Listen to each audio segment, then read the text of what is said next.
할렐루야. 예.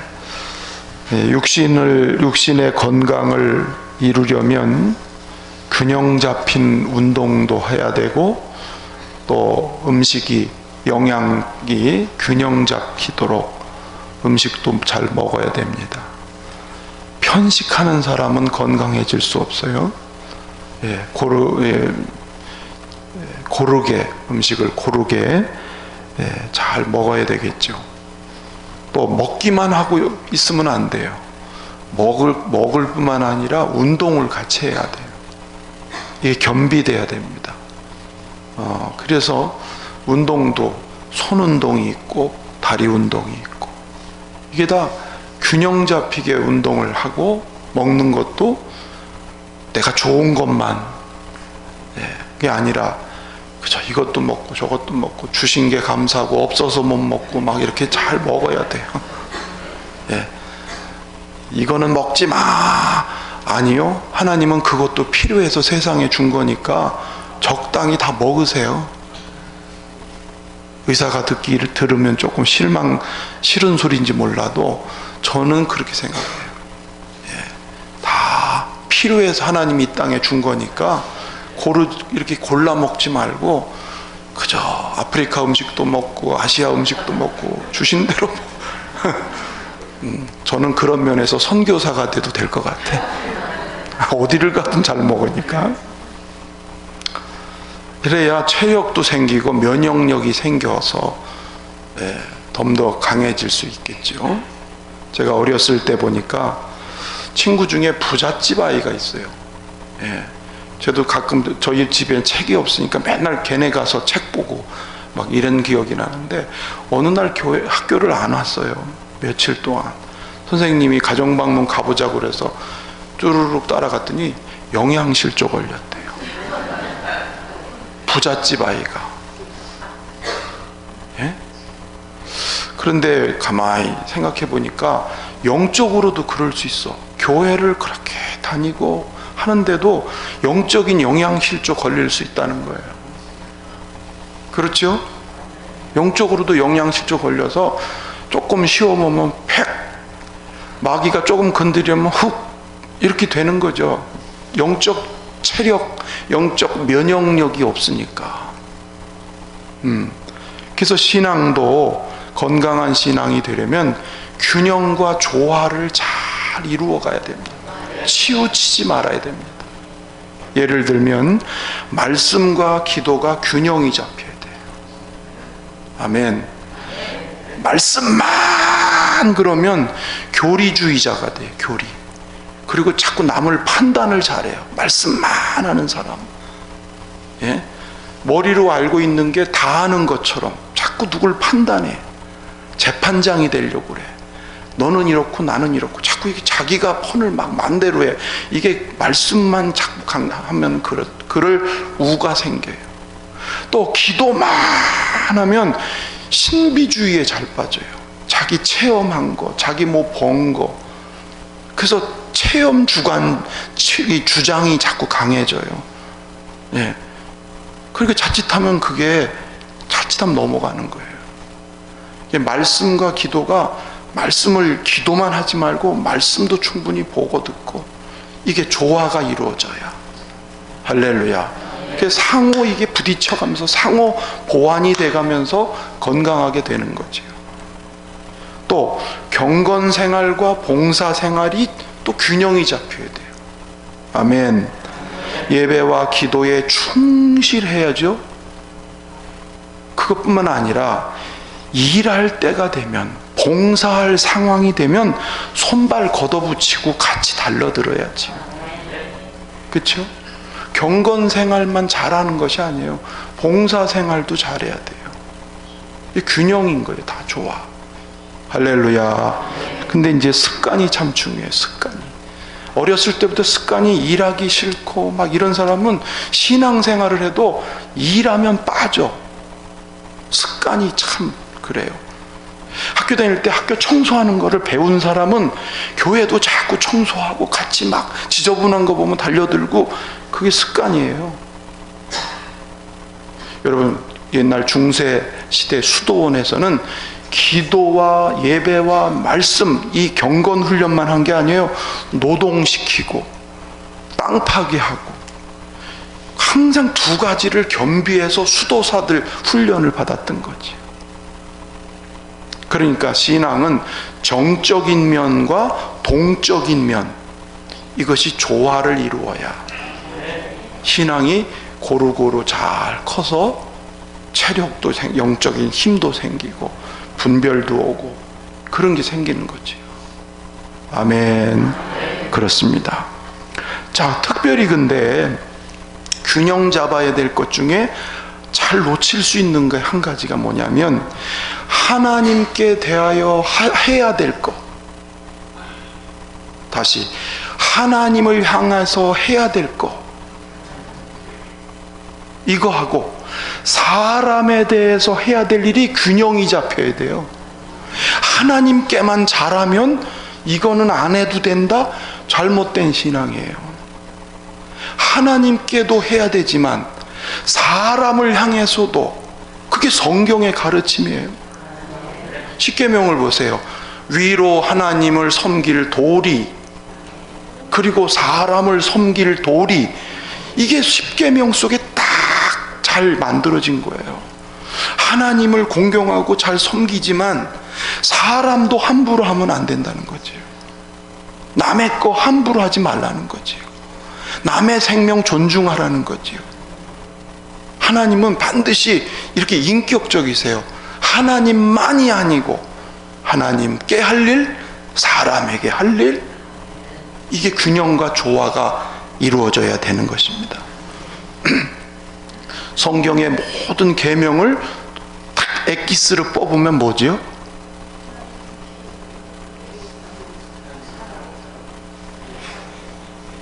그렇죠. 너의 마음과 목숨과 성품과 뜻을 다하여 주 여호와 하나님을 사랑하고, 그것만인가요?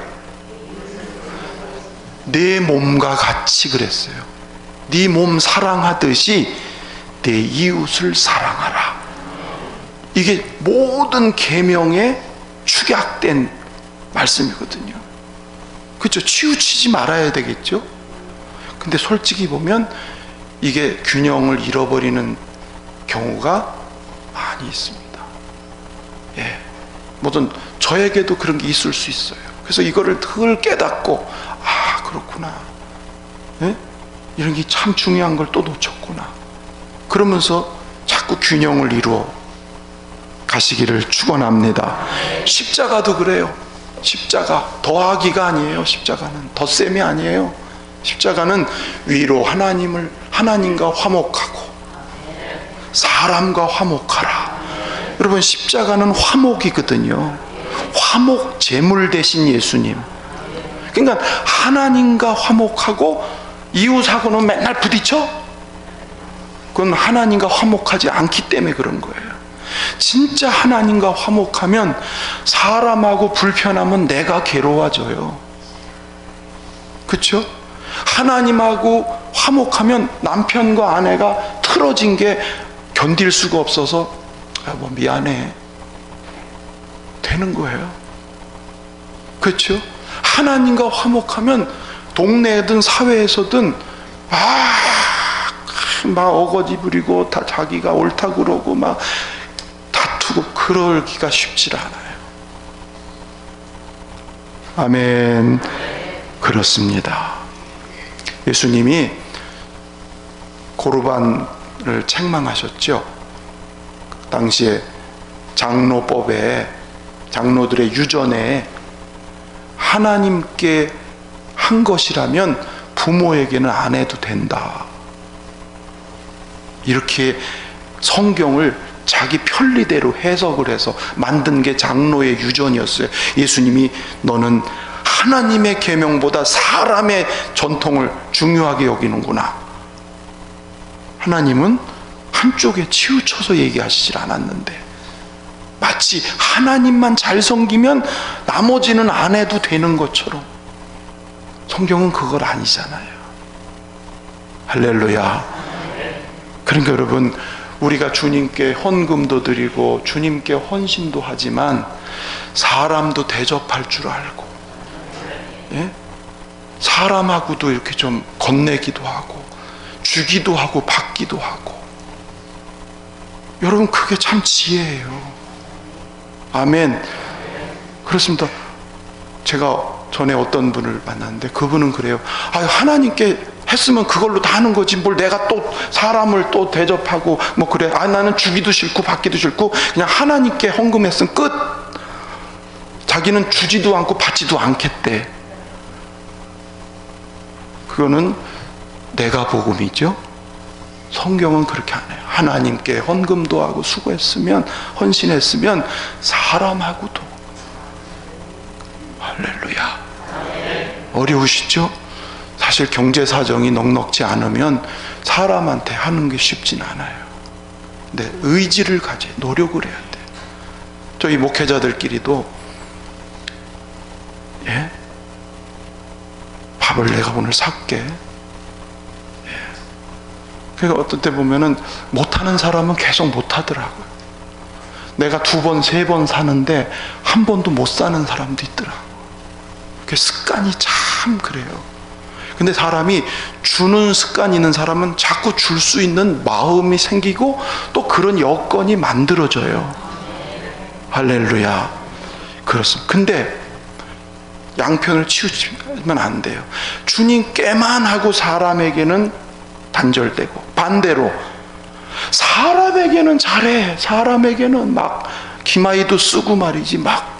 근데 보면은 11조도 안 하시네. 이것도 병이죠. 그렇죠? 균형 있게. 여러분, 이게 계명을 순종하는 거니까 하나님께 하는 것도 하나님이 받으시지만 내가 사람에게 하는 것도 하나님이 그것도 받으세요. 우리가 자꾸 편협하게 하나님께 한 것만 받으신다? 아닙니다. 그럼 성경을 고쳐야지요. 사람에게 한 것도 하나님 받으세요. 그래서 이게 균형인 거예요. 조화인 거예요. 그래야 하나님이 자꾸 그래서 주라, 나누라, 베풀라. 그러면 하나님이 후히되어 누르고 넘치게 하리라. 그렇게 약속하셨어요. 믿으시면 아멘. 자, 그래서 하나님이 기뻐하시는 일 2가지, 양면이 겸비되어야 한다는 거 오늘 말씀의 핵심입니다. 아멘. 자, 보통 우리의 시선이 어디로 향해야 됩니까? 어디로 고정되어야 됩니까? 네? 하나님께로. 우리의 시선이 하나님께로 고정되어야. 맞아요. 왜 이렇게 대답들을 못하세요? 그 틀림없는 얘기예요. 100% 진리예요. 우리가 바라고 의지하고 기대할 분은 오직 하나님이십니다. 그런데 또 한 가지 시선을 놓치지 마세요. 주변을 돌아보는 시선도 필요합니다. 아멘. 그러니까 우리에겐 2가지 시선이 있는 거예요. 의지하고 기대하고 바랄 것은 오직 하나님을 향하는 시선. 그러나 또 한 시선은 우리 주변에 붙여준 사람들, 내가 만나는 사람들에 대한 관심, 그들을 바라보면서 내가 무엇을 도와야 될까? 이 시선도 주님 바라보는 시선 못지않게 여러분 중요합니다. 나는 상관없어. 그냥 교회만 다니고 열심히 하나님 예배드리고 기도 열심히 하면 되지 뭐. 주변 사람들하고는 그저 그냥. 이러면 안 된다. 할렐루야. 그래서 예수님이 오늘 잡아주시는 거예요. 잡아주시는 거예요. 지극히 작은 자에게 행한 것이 곧 나에게 행하는 것이다. 너무 충격적인 얘기잖아요. 지극히 작은 자에게 행하는 게 곧 하나님을 향하는 것이다. 이게 공로주의하고는 다른 얘기입니다. 무슨 얘기입니까? 정말 구원받은 사람, 정말 하나님의 은혜로 구원받은 사람은 그 마음이 사람을 향해서도 열려져서 긍휼을 베풀고 사랑을 베푸는 거기로 연결되는 행함이 있는 믿음이 그게 진짜다. 남을 좋아야, 남에게 도움을 줘야 천국 간다, 그런 얘기가 아니고, 진짜 천국을 가진 사람은 그 은혜가 있으면 사람들에 대한 긍휼과 사랑의 마음이 나타나는 게 정상이다. 그런 요지의 말씀이에요. 아멘. 특히 구약에는 과부, 고아, 나그네, 종, 이들을 돌보고 이들을 긍휼히 여기고 이들의 필요를 채워주고, 구약에는 그랬어요. 신약에는요, 신약에 예수님이 소자를 두 가지로 얘기했어요. 소자라는 얘기를 할 때, 하나는 복음 전하는 사역자들. 왜? 업이 없으니까. 복음 전하는 사역자들은 업이 없어요. 그래서 교회가 책임을 지라고 하는 얘기가 업이 없으니까 이걸 소자라고 그랬어요. 예. 또 한 가지는 오늘 표현한 것처럼 가난하고 병들고 외로운 사람들, 이방인들, 나그네들. 여기 좀 그랬잖아요. 내가 병들었을 때 네가 돌아보고, 옥에 갇혔을 때 네가 찾아왔고, 목마를 때 마실 걸 주었고, 배고플 때 먹을 걸 주었고. 가난하고 외롭고 병들고 나그네 된 사람들을 주님은 소장, 그러니까 두 가지예요. 예. 업이 없는, 복음만을 위해서 사는 사역자, 그리고 경제적으로 어떤 육체적으로 힘들게 어려운 사람들, 이 소자에 대해서 오늘 예수님 하신 거예요. 그들에게 행한 것이 나에게 행한 것이다. 아멘. 그러니까 주님을 섬긴다는 것을 자꾸 일방적인 것으로만 생각하지 말고, 주님이 바라보시는 그 관심, 예? 주님이 지금 보고 관심 가지시는 그 관심에 나도 관심을 갖는 거, 그게 주님이 기뻐하는 거라는 거예요. 아멘. 여러분, 주님이 여러분 예배드리고 기도하러 나오고 이것만 관심이세요? 주님의 관심은 그것만이 아니에요. 우리 주변에 많은 외롭고 힘든 사람들, 주님이 관심거리예요. 저러다가 어떻게 되나.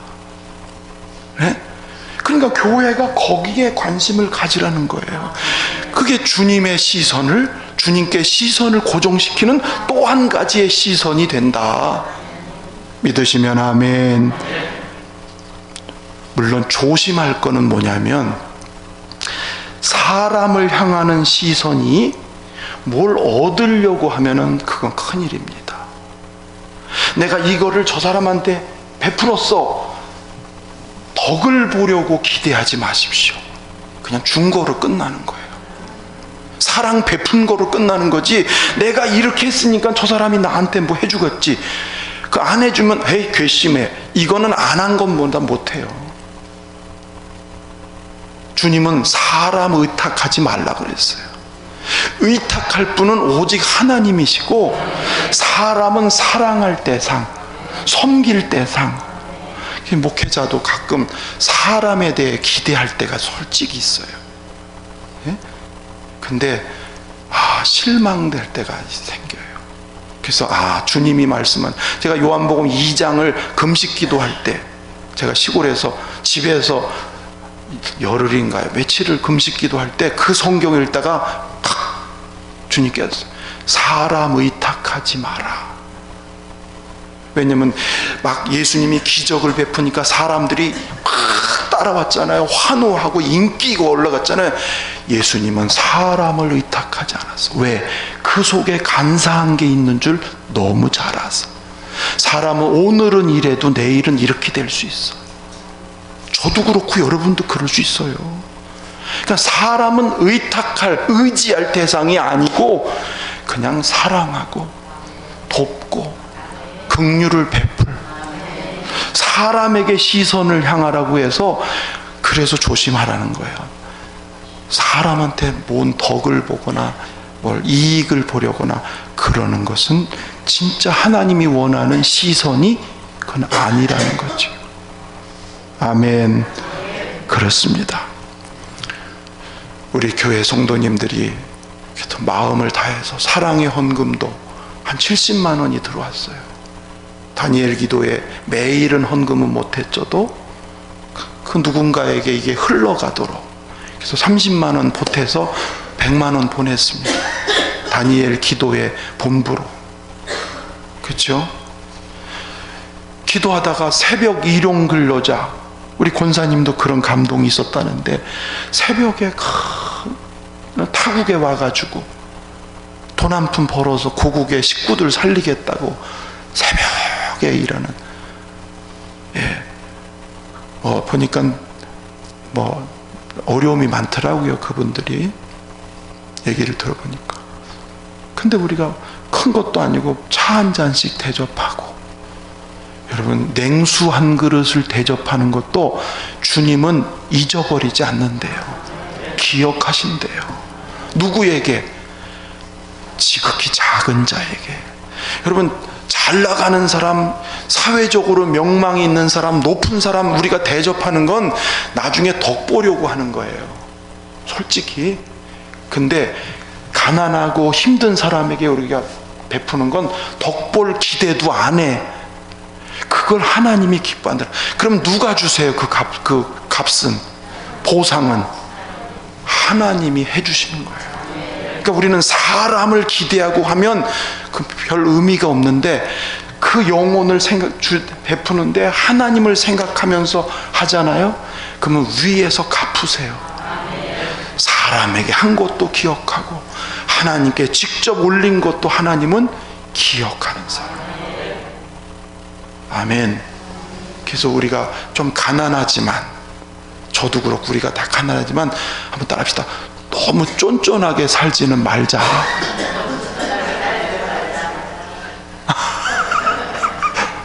그렇죠? 예, 크게는 못 살아도 너무 그렇게 하지. 예.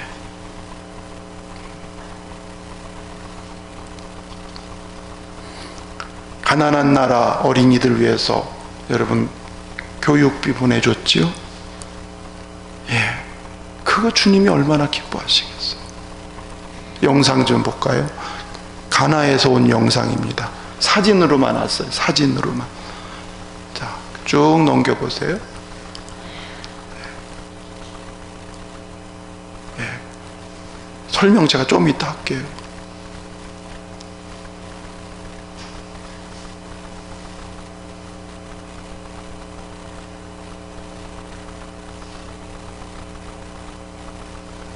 됐어요? 이게 뭐냐면, 우리 2주년 때 기념으로 가나에 있는 어느 초등학교, 한국교회에서 세운 초등학교예요. 근데 강가에 있어가지고 학교가, 물만 범람하면 학교에 물이 계속 와서 수업 공부하다 말고 다 도망 다니고. 그래서 선교사님이 돈이 좀 있으면 저 담이라도 좀 쳐주면 물이 이렇게 들어오지 못하게 해주면 얼마나 좋을까.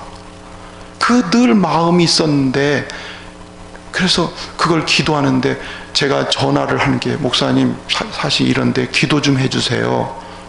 이것 좀 할 수 있게. 저한테 그 선교사님이 사역에 대한 얘기를 가끔 저한테 이렇게 보고 형식으로 기도 부탁 겸 그걸 하셔서 제가 기도하면서 있다가 우리 장로님들하고도 그런 얘기 했어요. 저거 우리가 합시다. 2주년 기념이니까 우리가 합시다. 우리 두 장로님이 좋다고. 그래서 선교 헌금이 조금 여유가 생겼다고 그러고, 그래서 교회에서 200만 원, 선교부에서 200만 원, 400만 원 보냈어요. 근데 놀라운 건 선교사님 말이에요. 이상하게 우리 교회는 꼭 씨앗 같은 일을 한대요. 우리 교회가. 옛날 선교사님이 자동차가 바닥났어요. 이게 못 움직일 정도 됐어요. 그래서 차 때문에 기도했어요. 차 하나 달라고. 근데 우리 교회, 저기죠, 저쪽에 있을 때, 예? 우리 교회에서 이거 폐물, 그거를 누가 다 헌금하셨잖아요. 자동차 사시라고, 그걸로 보태시라고. 이게 선교사님이 너무 너무너무. 그런데 그 일이 있고 나서 뭐라 그러죠?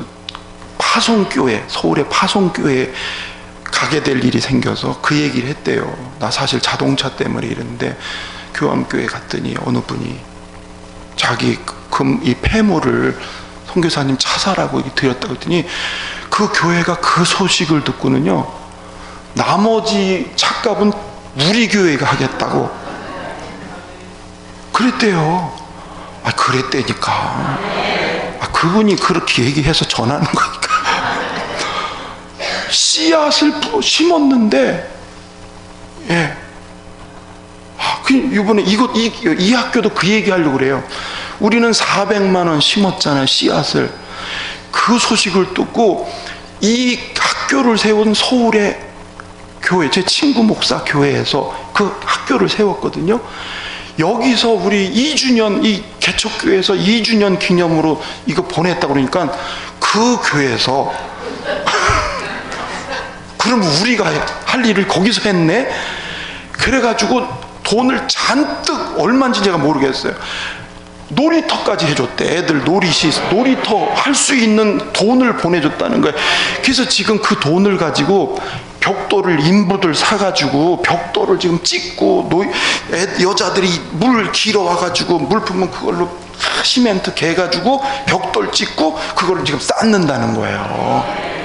그래서 저한테 저 사진을 보내주면서 참 우리 교회는 꼭 씨앗 같은 역할을 한다. 예? 그래서 어쨌든 가난하고 자기네 힘으로는 뭐 해볼 수 없는 그들을 위해서 우리가 섬길 수 있고 나눌 수 있는 힘이 있다는 게 얼마나 감사한 일입니까? 그렇죠? 예, 큰 일도 할 수 있지만 사실은 지극히 작은 자에게 하는 건 그 어린아이 하나를 섬기고 힘든 영혼을 위해서 내가 차 한 잔을 대접하고, 우리 교회가 내년도에는 여러분들이 열심히 또 헌금도 하고 계셔서 선교지를 한 2군데로 좀 늘리려고 그래요. 지난번에 오셨던 바누아트에 정말 열심히 선교 사역, 요번에 들어가셨어요. 엊그제 들어가신다고 카톡이 왔대요. 목사님 너무 고마웠어요. 지금 출국합니다. 그러고 가셨어요. 두 부부가 생명 걸고 선교 사역까지. 또 한 곳은 고아원이에요. 고아원. 예, 고아 아이들을 돌보는 그 사모님이 계신데 너무 열악해서, 그래서 우리도 그러면 한 군데 고아원 아이들을 섬기는 일을 위해서 좀 해야 되겠다, 그런 마음이 들어요. 어쨌든 할 수 있는 대로 우리 교회가 자꾸 이렇게 작은 자를 위해서 자꾸 행하고 심는 것은 곧 누구에게 하는 것? 하나님께 하는 것. 믿으시면 아멘. 하나님이 교회 재정을 허락하신 것이요, 물론 교회가 써야 되고 사례비도 줘야 되고 어디 찬조금도 내야 되고 하지만, 사실 교회 재정을 허락하는 건 나누어라, 복음을 위해서, 영혼을 위해서. 그래서 이 정신이 잘 된 교회는요, 재정의 40%를 다 선교와 구제로만 써요. 그게 성경적인 거죠. 오늘 말씀을 맺습니다. 겸비를 하는데 두 시선을 겸비하자. 하나님을 향한 영적인 시선, 영혼을 향한 긍휼의 시선, 사랑의 시선. 그렇습니다. 그래서 우리 교회가 자꾸 찾으면 발견되는데, 우리가 감당할 수 있는 것들은 잘 감당해서 하나님을 기쁘시게 하는 우리 교회가 되기를 주의 이름으로 축원합니다.